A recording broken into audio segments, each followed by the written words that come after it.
At a hidden location, 50 miles outside London, Britain's best-kept secret is being protected. The story behind these scenes will not begin to emerge for another 30 years.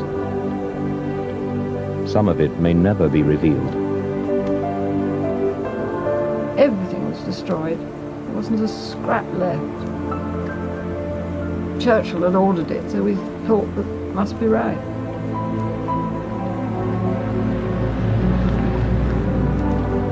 It was part of the job to make sure that nobody knew what we'd done. There'd be no trace.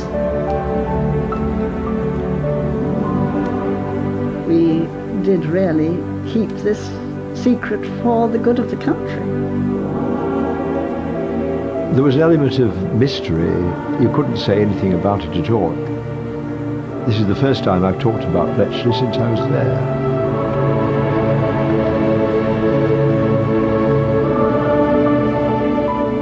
This was the largest code-breaking establishment the world had ever seen. This was Station X.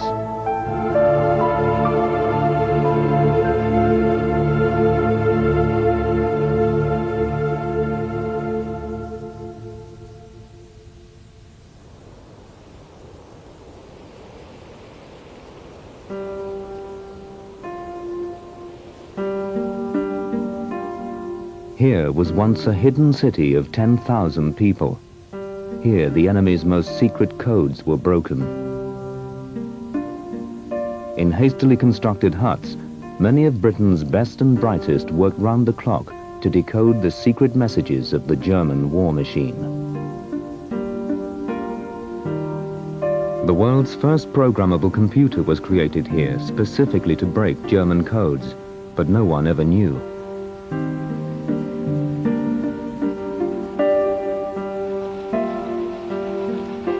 German messages were often read here before they were seen in Berlin. In the history of warfare, never before had one side known so many of the enemy's secrets.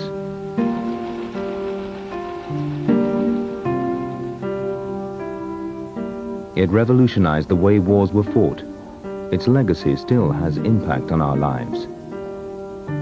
This is the story of Station X. When I first went there, I was just so amazed. I hadn't the faintest idea what I was doing. I had no idea that anybody did anything like this at all in a war. I thought you just blast it off, and eventually more people died on their side than on ours, and that was it.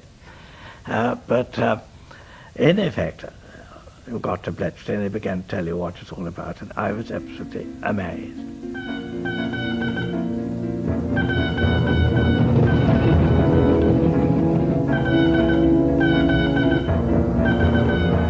In World War II, Hitler introduced a new kind of warfare, blitzkrieg. Lightning attacks by tanks and planes together brought Europe to its knees.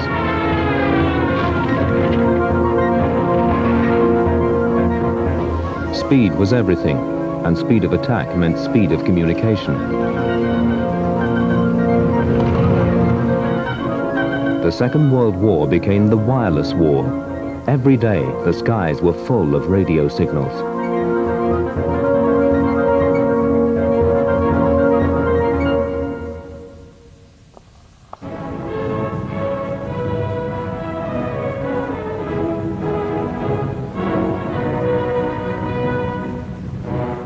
The German High Command had trained thousands of wireless operators in preparation for the conquest of Europe. The operator's job was to be able to interpret the staccato tones of Morse code in any conditions.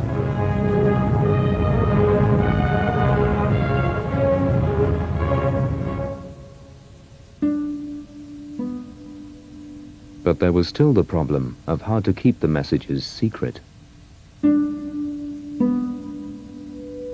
The Germans had developed the most elaborate code-making device the world had ever seen.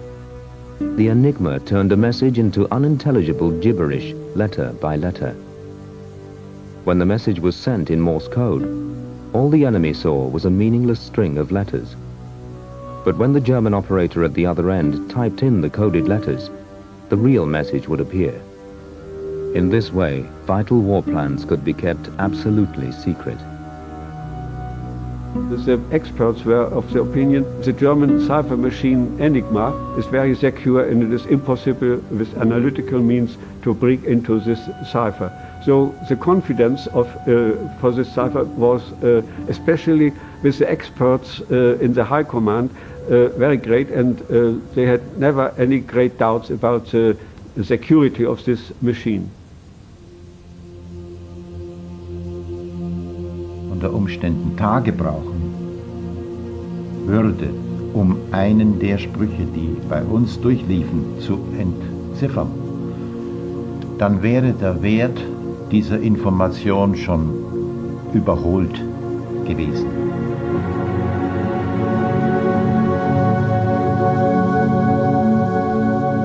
This is the machine the German High Command believed would protect their secrets.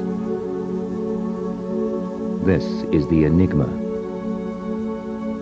The complexity is enormous. I mean, if I sent just one message on an Enigma machine today, it would still take a super Cray computer, the fastest in the world, a year to go through searching for that one message without supporting evidence as to what that message might have been.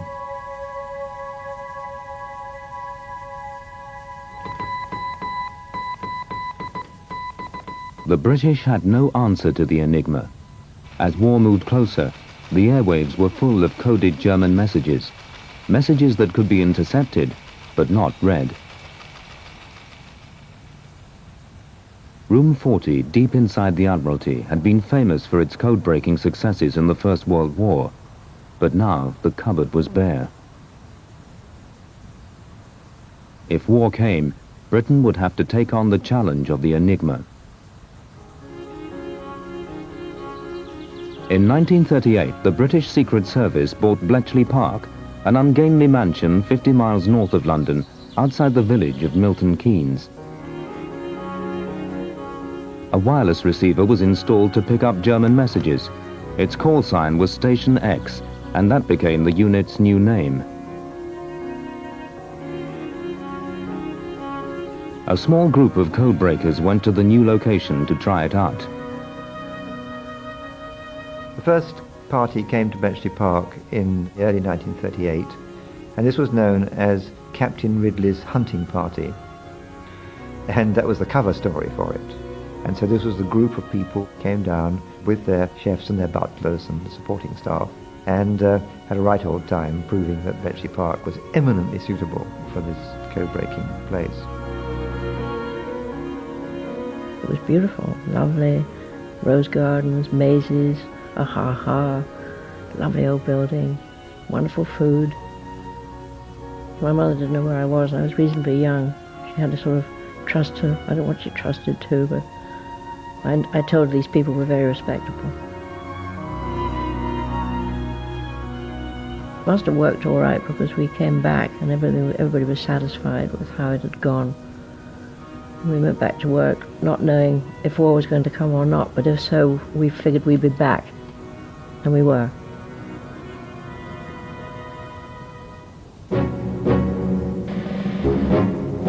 This morning, the British ambassador in Berlin handed the German government a final note stating that unless they were prepared at once to withdraw their troops from Poland, a state of war would exist between us. I have to tell you now that no such undertaking has been received, and that consequently this country is at war with Germany.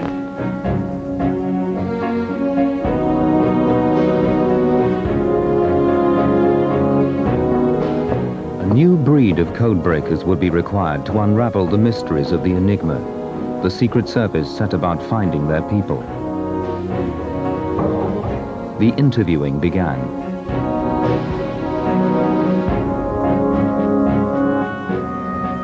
I was interviewed by the head of the military section, who was a funny bloke. His German was very rough and ready. All he really knew was the swear words, rude words, and names of ladies' underclothes. Code breaking was somewhat esoteric profession, but it wasn't clear exactly who would make a good code breaker. People who were recruited were asked whether they did crossword puzzles, and if they said they did and enjoyed doing them and did them well, that was generally enough to get you in. We discovered people of a whole variety of backgrounds did very well.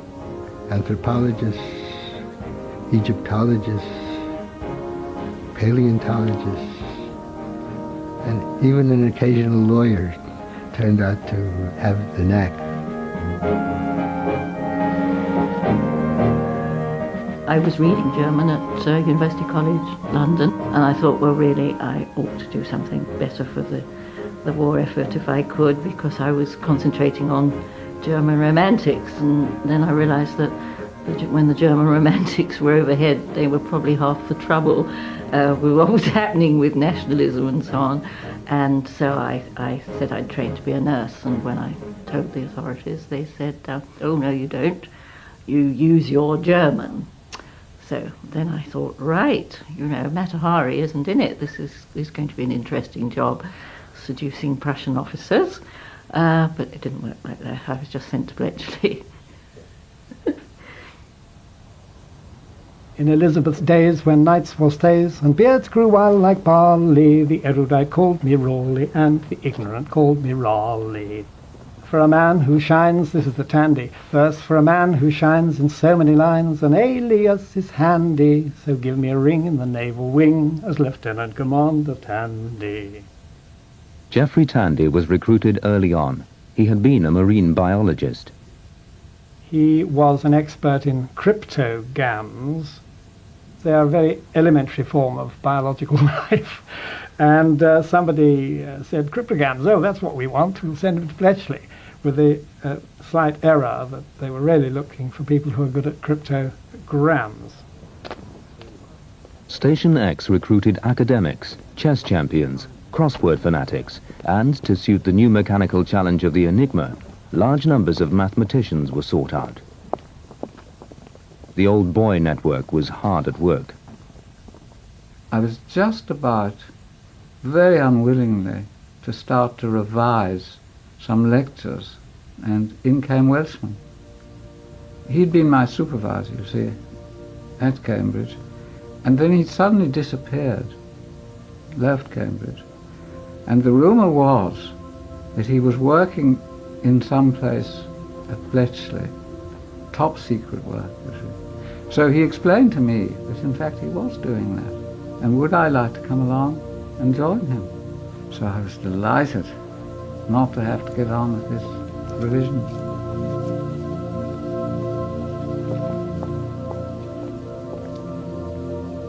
These young men and women were some of the most brilliant minds of their time, and along with their new talents, they brought new attitudes.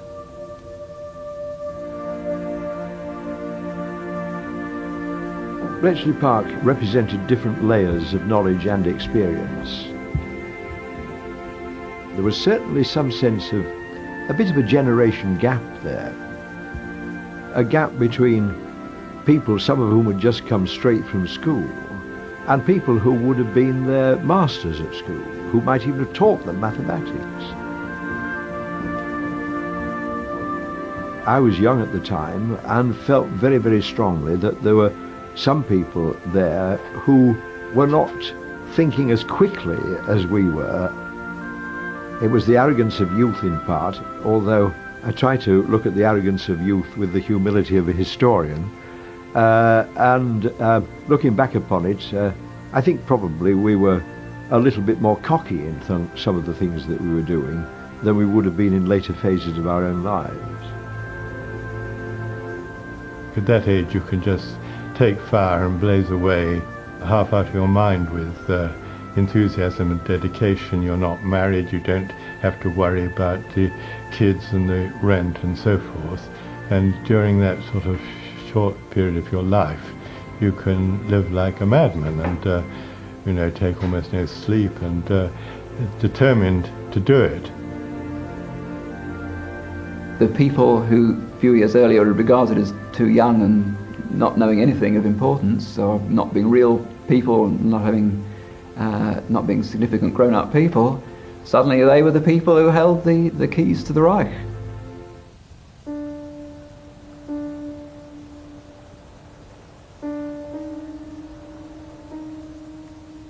If the Germans ever discovered what was about to happen at Station X, the whole enterprise would collapse. Secrecy was paramount, to the point of obsession. Some didn't even know what they were being recruited for. I was taken into the admin office, where there was a driver waiting, and he said with perfect seriousness, "Do we blindfold her or do we use the covered van?" And ultimately they used the covered van. I was shut into the back of a blacked-out van and taken to Bletchley, which struck me as rather absurd because, of course, when I was at Bletchley, I had to know where I was.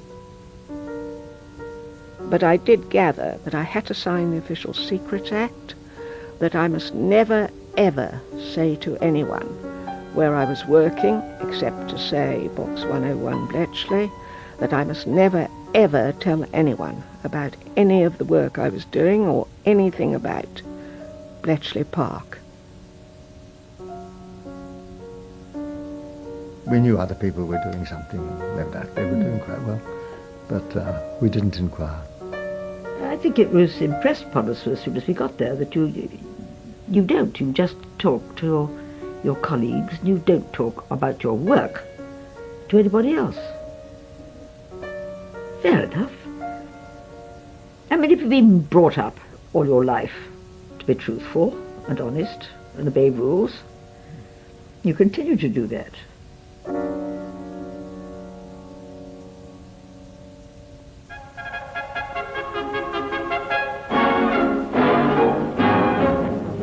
I think that I shall never see a sight so curious as BP. This place called up at war's behest and peopled by the strangely dressed, yet what they do they cannot say, nor ever will till Judgment Day.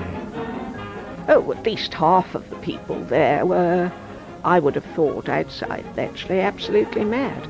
They were geniuses. No doubt many of them were extremely clever, but my goodness, they were strange in ordinary life. Josh Cooper, for example, who was the boffin that we were most concerned with on my watch, he would walk round the lake every summer evening with a coffee cup, and when he'd finished his coffee, he would look in a demented way at the cup as though wondering what to do with it, throw it straight over his shoulder into the lake every evening. For 6 long years we have been there, subject to local scorn and stare. We came by transport and by train, dull and brilliantly insane. There was one cryptographer with red hair and a red beard, and he studied Japanese in the evening as a relief from his cryptography. But in the winter he wore a blue pixie hood on his beard. A pixie hood was things you put on babies' heads, and I always thought that was very strange. I never knew quite why he did it. If I should die, think only this of me, I served my country at BP. And should my son ask, what did you do in the atomic World War II? God only knows, and he won't tell, for after all, BP was hell.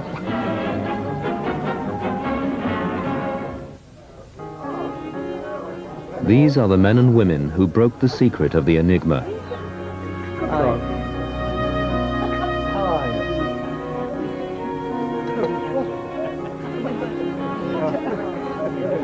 My favorite man.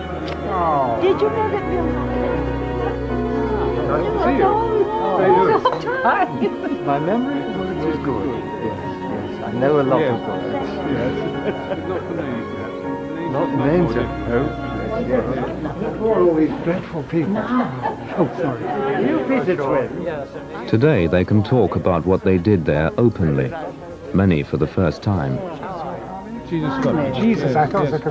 My brother was Lion's individual pies, morning, noon and night. One of the biographers had the audacity to say, did he ever go to bed with any of his young ladies? So I said, now, come off it, young man. You're talking about a different age.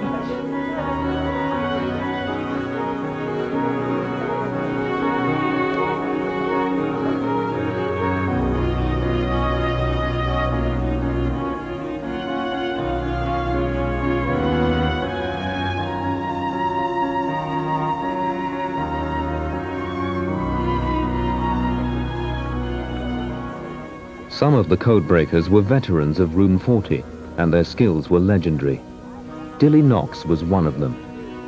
I think that must have been where Dilly was. Yeah. And there was Dilly was brilliant, absolutely brilliant. He wasn't a mathematician. He was a Greek scholar. He had read papyri and so on, an Egyptologist. And then he smoked his pipe. Yes. And a great ring. Well, you see, smoked his pipe. He had it in his mouth. That's right. And then sometimes he put a sandwich in it by mistake. Yeah. But I'm interested to see that the clock over there hasn't changed the time since I was here.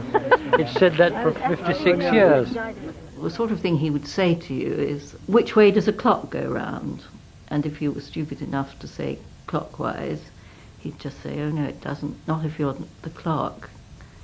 Of course, it's the opposite way, and that's sometimes how you had to think about the machines that you were doing, not just to look at them, how you saw them, but of course what was going on inside.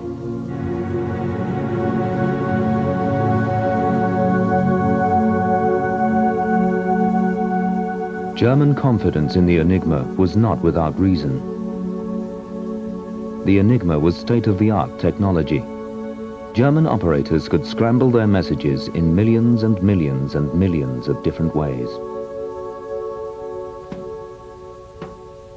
Pressing a typewriter key would light up a totally different letter. An electrical current was sent from the keys to the letters through a series of rotors.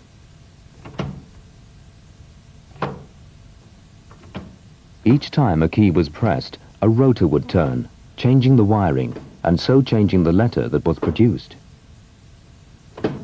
The total number of ways in which the Enigma machine can be configured for any particular message is 150 million. The chances of winning the lottery is 14 million to 1. This is a million times less chance of finding the answer to a cipher than winning the lottery. So it was an enormous complexity, which was why the Germans thought it was completely safe. The Enigma was first developed as a commercial machine in the 1920s and even patented in London. German banks and the railways were among its first customers, but the German military were quick to see that it was ideal for war. German operators in the field received secret instructions from base on how to set up the machine for each day. They had to make 3 adjustments to the Enigma so that the senders and receivers' machines would match. First, which rotors to put into the machine and in what order. The rotors contained one of the central secrets of the Enigma machine, which was the cross-wiring inside the wheels. The whole of this maze of wiring inside changed every time a letter was entered, and that's what gave the Enigma machine its vast complexity.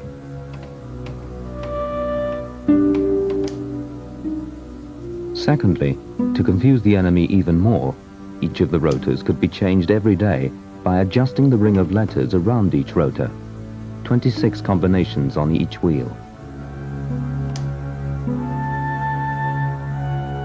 The third step was the plug board. Using his secret instructions for the day, the operator could plug up each typewriter key to a totally different letter. This was what the Germans thought was the killer cryptographically. This plug board enabled you to transpose letters completely, a pair of letters. Now, because there are 26 sockets on the front of the Enigma machine, you can plug these pairs of letters together in an absolutely astronomical number of combinations. About 1.5 million combinations that you can use on the front. Once the machine was set up, the message was encoded letter by letter. These coded letters were then sent by Morse to the receiver at the other end. The Germans believed that with the Enigma, they had a foolproof system.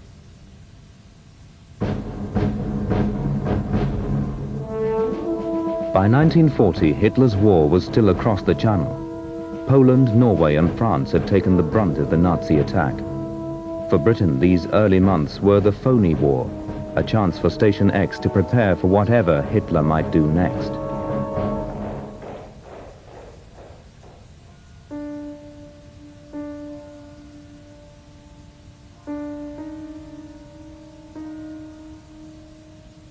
Station X had never seen an Enigma. All they had were groups of 5-letter code and endless patience. And in these first months, the new recruits were getting nowhere. At the beginning of the war, there was a great difficulty because although we had intercepts which we knew were enciphered using the Enigma machine, we didn't know enough detail about the machine to be able to even begin to find any method of breaking it. Unless you've got the exact key, you just cannot get anywhere with it at all. And this is a major difference from any code systems prior to that the Enigma machine, there's no sense of nearness. You're not nearly at a solution. You've either got the solution or you haven't got the solution.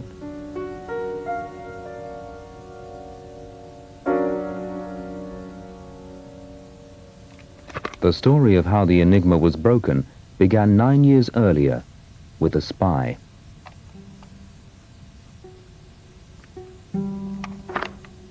In 1931, a German army clerk, Hans Thilo Schmidt, saw an easy way to make money and sold stolen documents to the French Secret Service.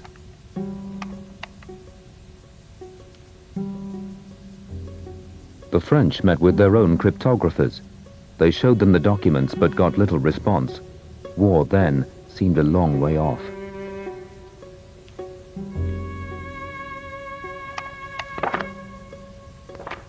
Next, the Enigma material went to the British.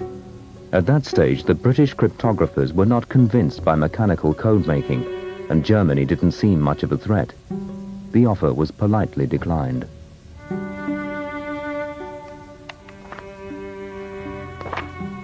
Finally, the stolen documents went to the Poles. With Germany breathing down their necks, the response from them was very different. As soon as the Poles saw what was on offer, a deal was struck. With the stolen documents, 3 brilliant young Polish mathematicians, Zygalski, Rudziecki, and Rajewski, set to work on the Enigma. The Poles soon realized that they had to find out how the Germans had wired the Enigma's keyboard to the first rotor. The number of possible wiring orders was astronomical, as any typewriter key could be wired to any letter on the rotor. But if the Poles could work this out, there would be a long way towards breaking the Enigma. Rajewski had a flash of inspiration, and he thought, what about if they'd been stupid enough to just use ABCD as the order round the rotor? And they had. All the multitude of millions and millions of ways in which they could have scrambled the connection from the keyboard to the entry point, and they'd just chosen A, B, C, D.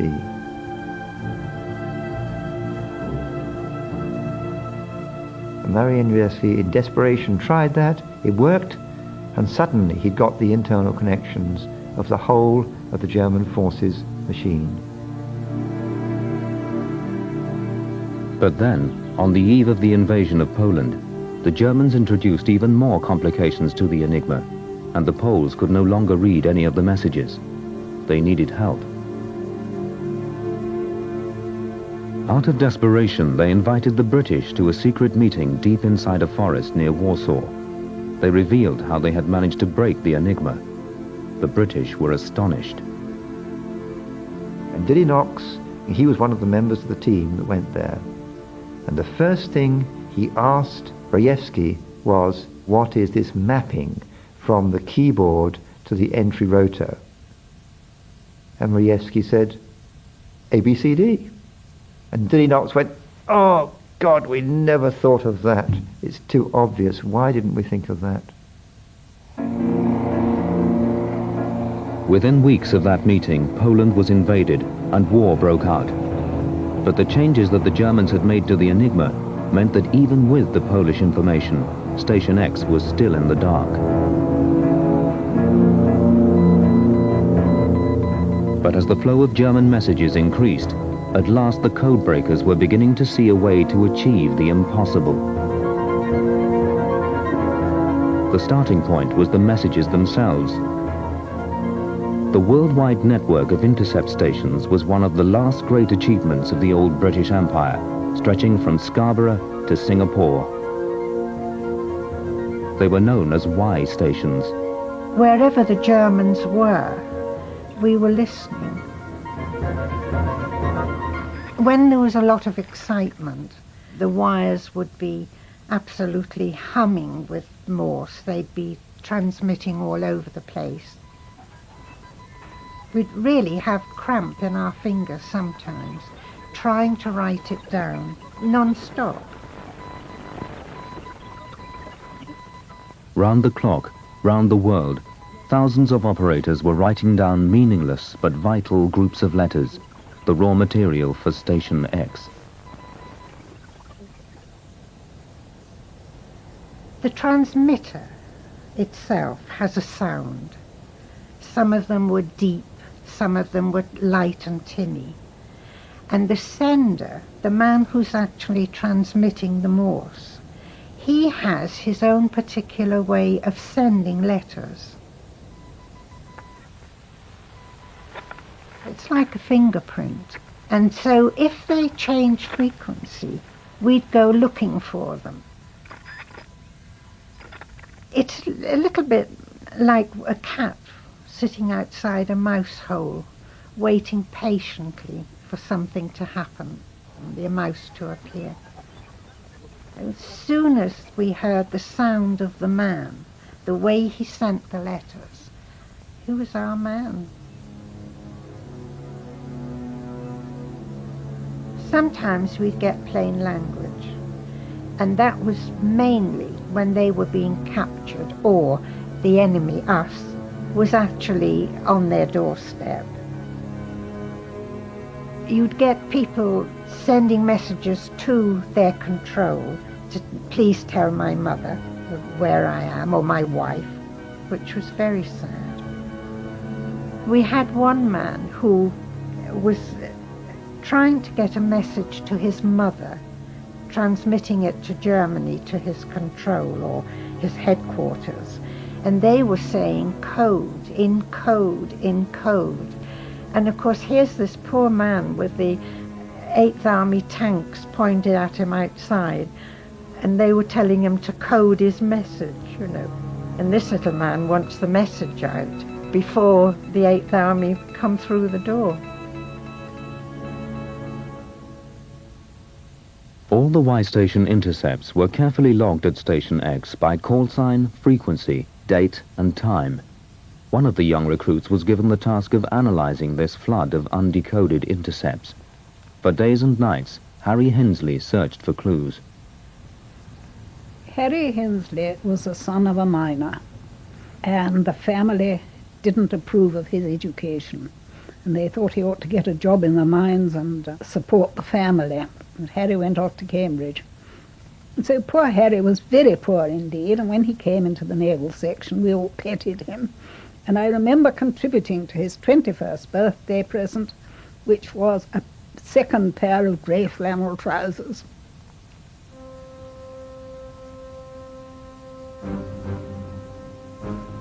Hensley began to see patterns in the intercepts. There was always an increase in the flow of messages before major operations. If he could identify these increases, he could predict what part of the German war machine was about to mount an attack.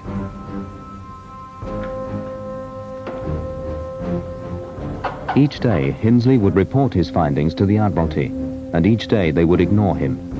In 1940, the top brass had little time for intelligence, or 21-year-olds. Traditionally, armies and navies around the world have not had great respect for intelligence officers. Field Marshal Haig is reported to have said, that an intelligence officer is something that you sort of do in your spare time if you can't groom horses and do a variety of other things with the cavalry. I'm not quoting the Field Marshal verbatim, but he had a low opinion of intelligence.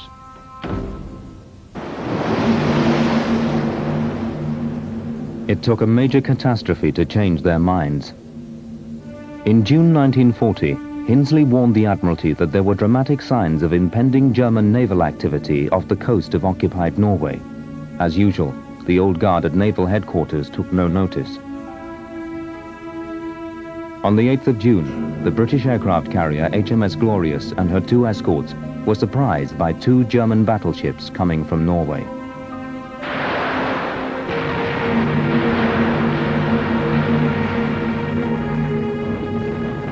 In the battle that followed, all 3 British ships were sunk. 1,500 lives were lost. Only 39 British sailors survived. From then on, the name Hinsley attached to any document was given top priority. Station X's credibility was growing.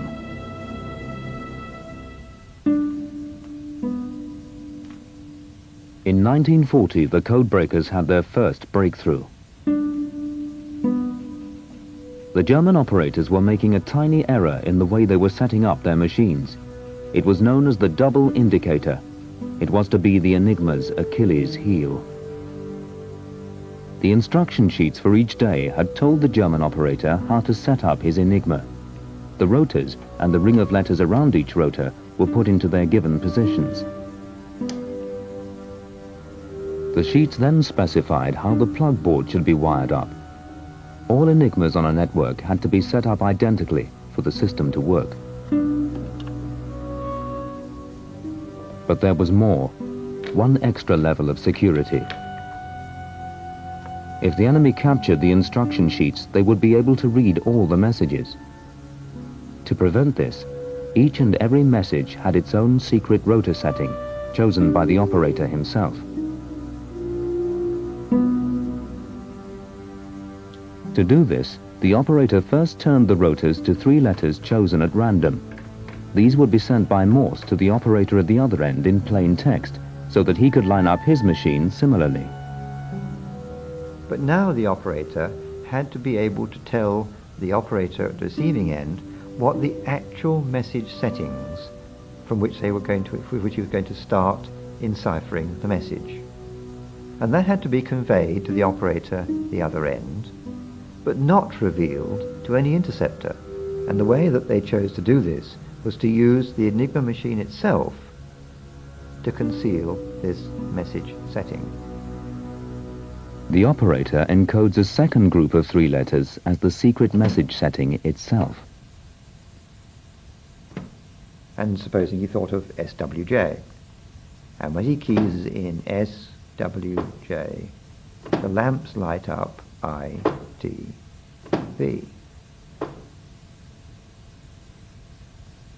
Because the Germans felt that radio transmissions might be unreliable, they went a step further, and they actually asked the operator at the sending end to key in the message setting twice.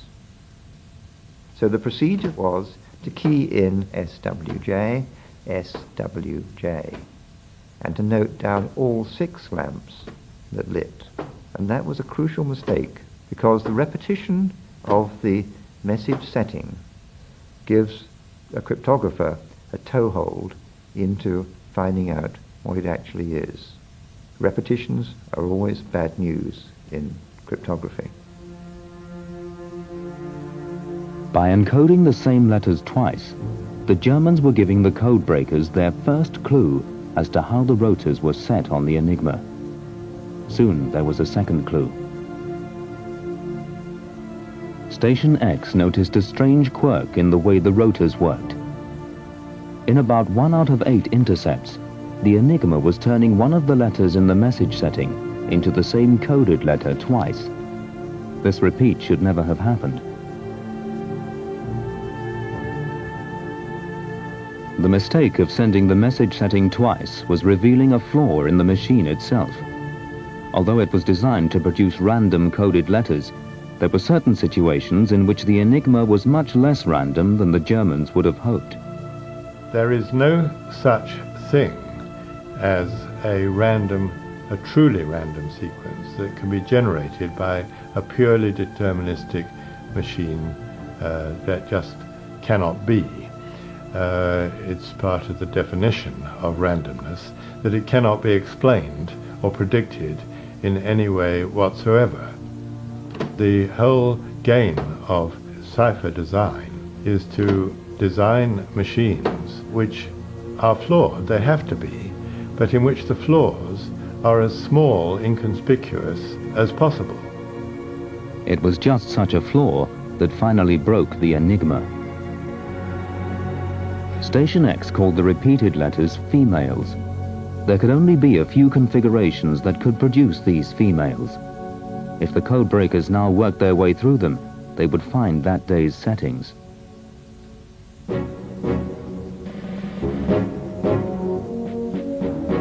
The code breakers produced huge cards known as Jeffreys sheets with holes punched through in an alphabetical grid representing the wheel positions that could produce females. By lining the sheets over each other, Station X could hunt through the wheel positions to find out how the enigma had been set up for that day.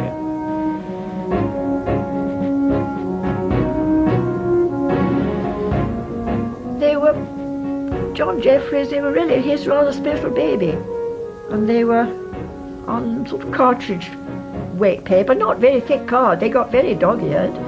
And as far as I remember, there were two alphabets, that way and that way. It was like solving a very difficult crossword puzzle. You could actually see it happening. And the triumph when you found it worked, that was fascinating. Marvellous, absolutely marvellous. There's nothing like seeing a code broken. That is really absolutely the tops. The one thing that was very interesting was that people were very reluctant to go home at the end of the shift. There was a certain amount of move over, you know, let me sit down and get on with it. People wanted to hang in there. On one occasion I was on the evening shift, but when midnight came I was stuck in a message that had gripped me so hard I worked right through till breakfast time, from 4 o'clock in the afternoon till breakfast the next day, simply because this had to get done.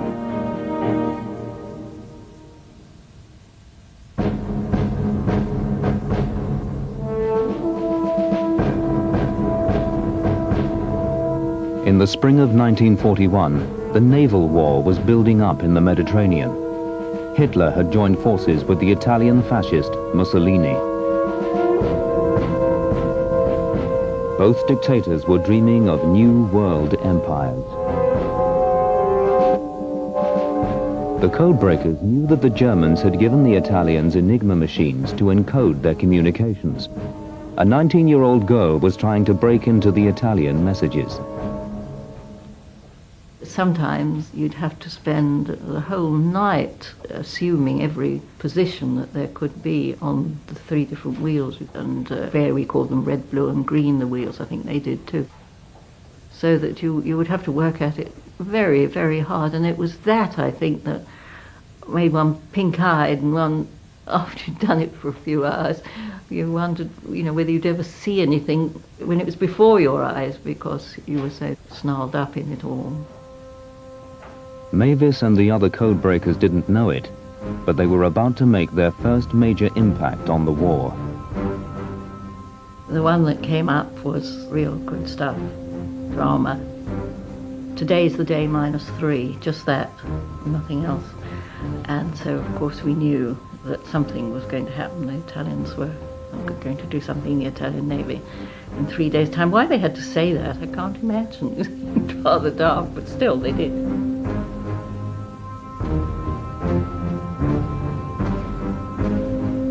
The British fleet was based in the Egyptian port of Alexandria under the command of Admiral Andrew Cunningham. A message about to arrive at Station X was going to make him and Mavis heroes. Well, then a very, very large message came in, which was the battle orders, how many cruisers there were and how many submarines were to be there and where they were to be at such and such a time. Absolutely incredible that they should really spell it all out. Mavis had decoded just the message that Cunningham needed to hit the Italians hard. It was 11 o'clock at night, and it was pouring with rain when I ran, absolutely tore down to take it to the Italian intelligence to get it across to Cunningham. Within hours, the decoded message was on its way to Cunningham in Egypt. The Italian fleet were gathering off Cape Matapan on the Greek coast. Their plan was to attack a British convoy at midnight. Alexandria was a nest of spies. The problem for Cunningham was how to act on the message without giving his plans away. If he led the fleet out to sea, the Italians would know immediately. Cunningham embarked on an elaborate ruse to fool the spies. He wanted his enemies to believe that all was quiet. He did a real Drake on them, and, well, more than Drake, because he played golf and pretended he was, just going to have a, weekend off. Admiral Cunningham was a crafty fellow, and by subterfuge he was able to lead the enemy to sink. He was socially engaged doing something else, and I've no doubt when he went ashore in Alexandria to play golf, that information was in Italy within about 5 minutes. But at night, Cunningham slipped back on board and led the British fleet out to sea, to the precise spot where the Italians were gathered. The ruse worked. Cunningham caught the Italians completely off guard.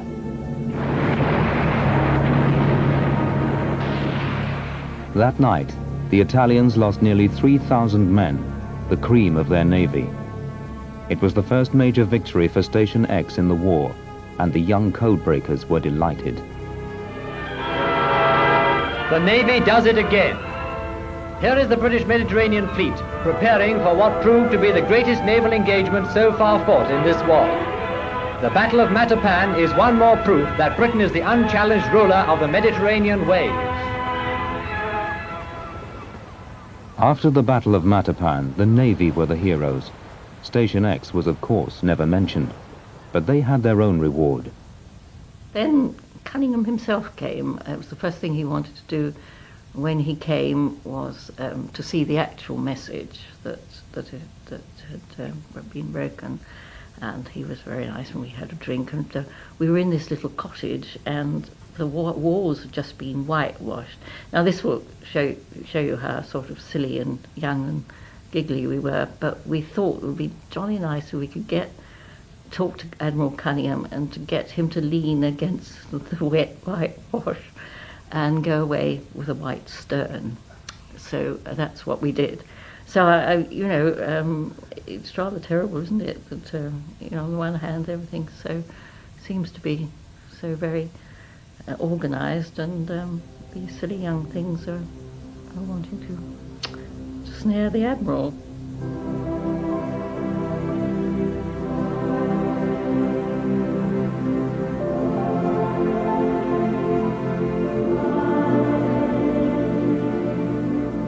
But within months of Station X breaking into the Enigma, it all ended. They were locked out. And then disaster struck. The Germans issued a decree: no more double enciphering of the message setting, just single enciphering. And we don't know why they did that. They didn't believe Enigma was being broken or anything like that. But catastrophe. Suddenly, the Jeffreys sheets didn't work, and so suddenly, darkness fell.